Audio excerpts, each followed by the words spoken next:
So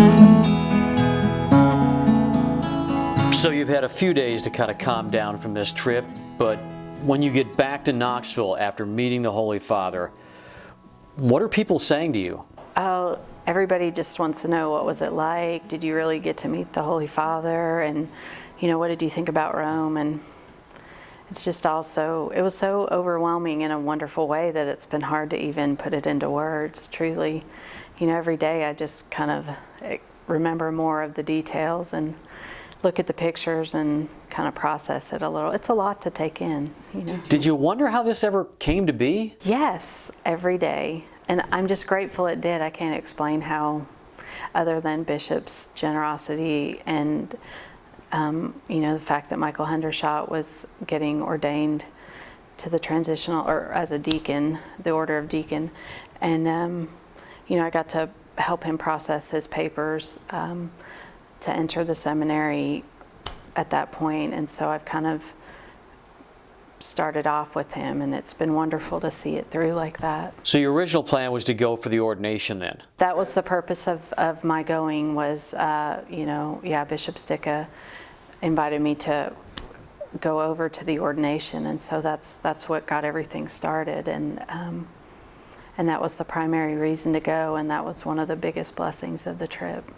At what point did you think meeting the Holy Father might be a real possibility? Well, Bishop Sticca jokes about it all the time because he's, you know, he's very fortunate he gets to stay at the Domus. Now, I believe since the Holy Father has taken up residence there, they only allow cardinals to live there, to come and stay there. But because Bishop had stayed there in the past, he's grandfathered in, so to speak. So, you know, he gets to hang out with the Holy Father in the elevator, the cafeteria.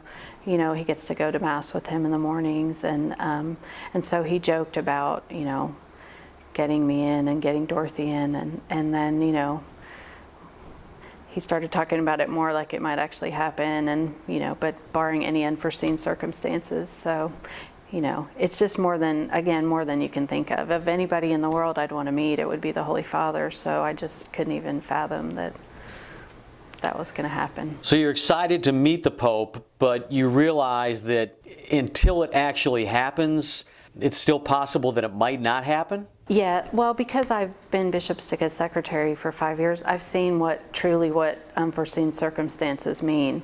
You know, the Holy Father could have been ill, or something could have come up, or a situation arise, or security detail decide that he shouldn't participate in his morning Mass with any kind of a public nature. So, you know, absolutely, until I saw him process in, did I really think, wow, I mean, there he is.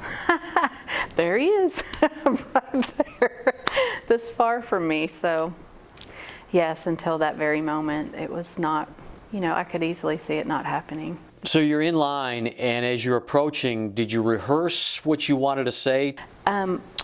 Before I went, I thought, what would I say? What would I actually say to him? Because, you know, I tend to blurt, so I didn't want to blurt. And, you know, my goal was to not embarrass Bishop Sticca in any way, because I've been known to do that. So with just, you know, my silly things I blurt. So I did kind of ponder what, you know, what would I get to say, and I actually, you know, joked with the bishop what I would say, and he said, well, you only have probably 1 minute with him, so you might want to, you know. So I did think about it, but, you know, what are the most important things in my life? You know, my family and my work, you know, with the diocese, and so that's what I wanted to, you know, bring to the Holy Father's lap, you know, his hands. What did you say?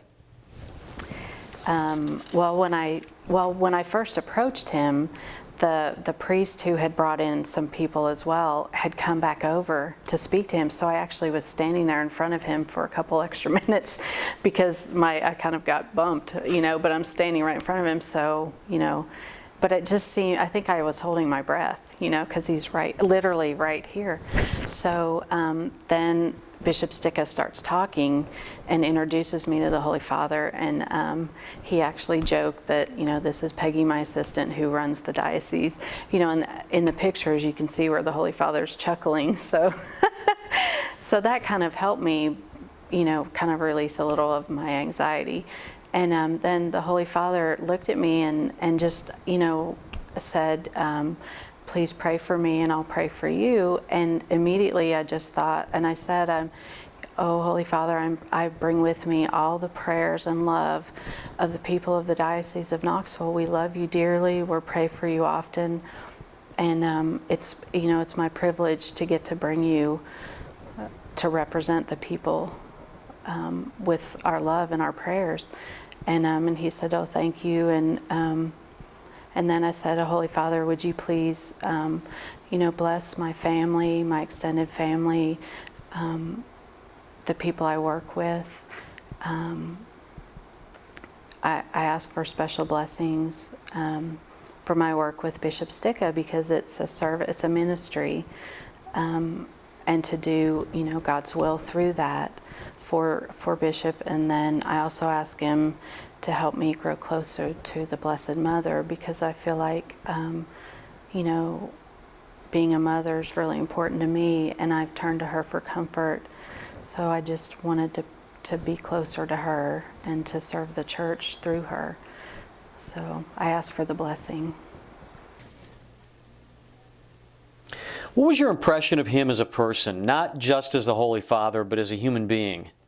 Well, I had gotten to see him from a distance on Sunday when he celebrated Mass in St. Peter's Square for the elderly.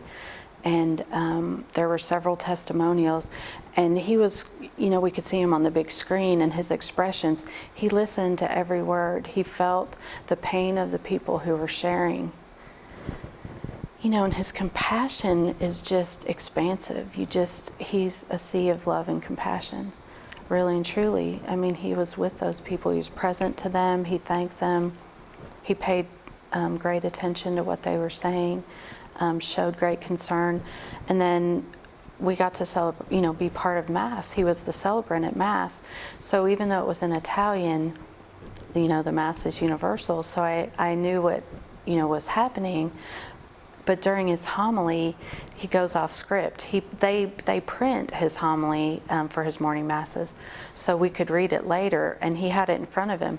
But then you could tell he would look up and start gesturing, and and he's patting his chest, and he gets very passionate and expressive, and you just know he's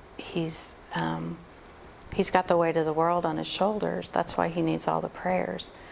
The good, the bad, and the ugly. He's the vicar of Christ, so he feels it, and so I witnessed that. And but he's still a human being. He has warm hands and a gentle smile, and just a light in his eyes that you just have peace. You just feel good. He just makes you happy. Did this encounter with Pope Francis change you in any way? Oh, I hope so. I hope it.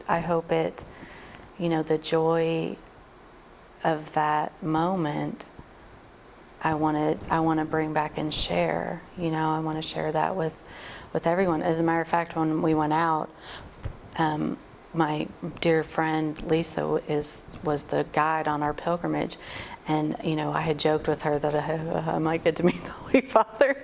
So I came out, and I must have had a grin on my face, because no one knew what we were doing, because we didn't know if we were going to do it or not. So she said, "Did you get to meet the Holy Father?" And I was like, "He touched my head," and she kissed my head. And I just, that joy, I just want to share that. But the other thing that happened for me personally, and this may sound strange to you, but you see him process in, and your heart leaps, and you just think, oh my goodness, he's right there. And just the excitement and the thrill. But right in front of me was the tabernacle. And I looked at the tabernacle, and I realized I need to be that excited about him. He's truly present.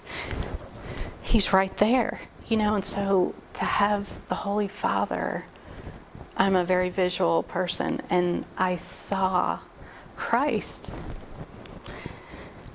And I've been to Mass every day since then, except for the flight from Rome, which makes it's not possible. But I it has changed the way that I approach the tabernacle. I've always have the utmost respect. But there's just a little hint of the joy there that I've never had before. And now that warm touch from the Holy Father has helped me make a deeper connection to Jesus in the Eucharist. And I'm forever grateful for that. And if I could give that to everyone, I would. It's